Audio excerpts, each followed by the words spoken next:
Internet et les réseaux sociaux, un lieu idéal pour les recruteurs au djihad, un cauchemar pour les gouvernements.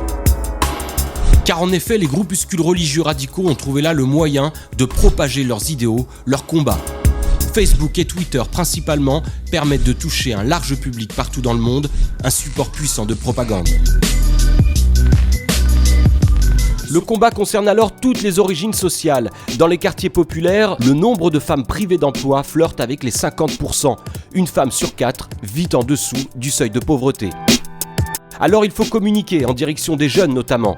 Sur le site du gouvernement, une page dédiée au ministère des droits des femmes informe, renseigne et donne la parole aux internautes. La télévision aurait-elle pris un coup de vieux ? Depuis 2012, selon l'INSEE, on constate que l'âge moyen des téléspectateurs augmente. Il est de 45 ans en moyenne sur les chaînes privées et de 57 ans sur le service public, France 2 par exemple.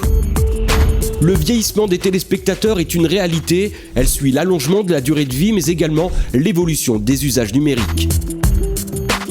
Le Premier ministre ne veut plus entendre parler d'intégration. Selon lui, il faut combattre ce sentiment qu'il y aurait des citoyens de seconde zone. Car sur le terrain, le malaise est palpable. Les médias ne sont toujours pas les bienvenus. Vous n'avez pas d'autre chose à faire, ça ne rien ici. La France multicolore, métisse, mélangée, diverse. Sur le web, on met en avant cette France multiple, la richesse de sa diversité. Toutefois, depuis quelques temps, et plus particulièrement après les attentats de janvier dernier, les remarques fusent sur le net, on désenchante, le multiculturalisme n'a plus la cote.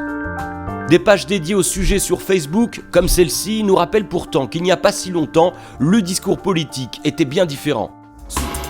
Depuis les attaques qui ont endeuillé la France en janvier dernier, le débat sur la laïcité et les questions religieuses occupe toute la toile. En première ligne, l'État qui tente de ranimer ce principe à coups de tweets en direction des élèves, mais aussi des parents, proposant par exemple à chaque rentrée scolaire de signer une charte de la laïcité. Ce qui une nouvelle fois pose la question du passage de la théorie de ce principe à la pratique. En effet, estime cet enseignant dans les colonnes de Mediapart, la laïcité ne peut assurer l'unité du peuple que si elle est promue comme un principe politique rationnel.